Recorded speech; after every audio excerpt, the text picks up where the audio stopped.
وہ حدیث جو حضرت معاذ بن جبل رضی اللہ تعالی عنہ سے مروی ہے، جامع ترمذی میں اور دیگر مقامات پر موجود ہے کہ جس وقت حضرت معاذ بن جبل رضی اللہ تعالی عنہ کو یمن کا قاضی بنایا تھا ہمارے نبی علیہ السلام نے، اور پوچھا بما تقضی یا معاذ، معاذ یہ بتاؤ وہاں فیصلے کیسے کرو گے؟ انہوں نے کہا اقضی بکتاب اللہ، رب کا قرآن پڑھوں گا، فیصلہ کر دوں گا۔ تو میرے نبی علیہ السلام نے فرمایا ان لم تجد فی کتاب اللہ، اگر کتاب اللہ میں نہ پاؤ تو پھر کیا کرو گے؟ اب حضرت معاذ نے یہ نہیں کہا کہ یہ کیسے ہو سکتا ہے کہ کتاب میں نہ پا سکوں، تم نہ پاؤ ہے سب کچھ، اگر تم نہ پاؤ تو پھر کیا کرو گے؟ تو انہوں نے کہا اقضی بسنت رسول ہی، تو میں اللہ کے رسول صلی اللہ علیہ وسلم کی سنت پہ فیصلہ کروں گا۔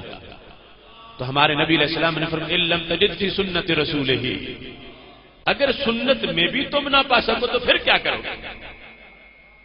اب یہاں حضرت معاذ نے یہ نہیں کہا کہ میں تو پھر ہاتھ باندھ کے بیٹھ جاؤں گا، دو ہی تو چیزیں، یا کتاب ہے یا سنت، اس کے آگے تو کچھ ہے ہی نہیں، میں پھر بول ہی نہیں سکتا۔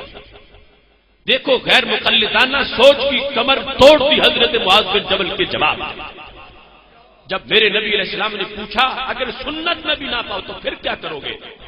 تو انہوں نے کہا اجتہد برأیی، محبوب میں اپنی رائے سے اجتہاد کروں گا۔ اجتہد برأیی، رائے میری ہوگی، اجتہاد کروں گا۔ تو ہمارے نبی علیہ السلام نے سن کے یہ نہیں فرمایا کہ تم کون ہوتے ہو، تمہاری رائے کیا ہوتی ہے؟ ادھر قرآن ہے، سنت ہے، تیسرے نمبر پہ تم کہاں سے آ گئے؟ ہرگز یہ نہیں فرمایا کہ رائے تم کیوں بیان کر رہے ہو۔ جب حضرت معاذ بن جبل نے کہا کہ مسئلہ تیسرے نمبر پر میں رائے سے بیان کروں گا، جتنا قرآن آتا ہے، جتنی سنت آتی ہے، اس کے زیر سایہ جو نہیں آتا وہ معلوم کر لوں گا، اپنی رائے سے مسئلہ بتاؤں گا۔ تو میرے نبی علیہ السلام ناراض نہیں ہوئے بلکہ اتنا خوش ہوئے، فرمایا الحمدللہ الذی وفق رسول اللہ بما یرضی بہ رسول اللہ صلی اللہ علیہ وسلم، ساری تعریفیں اس خدا کی ہیں جس نے میرے گورنر کو وہ بات کہنے کی توفیق دی جسے سن کے رب کا نبی خوش ہو گیا ہے۔ اب حضرت معاذ بن جبل نے کہا جب قرآن و سنت سے میں نہ پاؤں تو میں اپنی رائے بیان کروں گا۔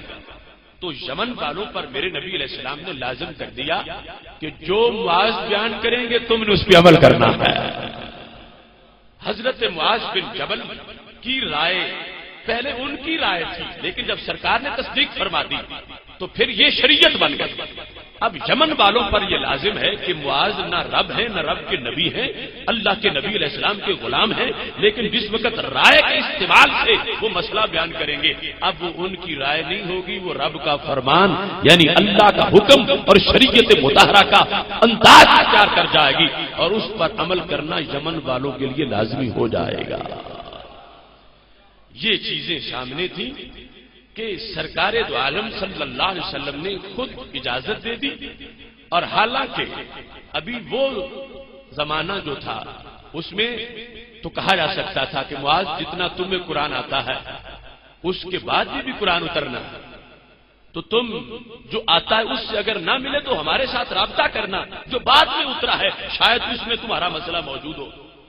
تو سرکار یہ فرما ہی نہیں رہے، یا یہ نہیں فرماتے کہ جو سنت تمہیں آتی ہے اس پر اکتفا نہ کرو، پھر میرے ساتھ رابطہ کرنا۔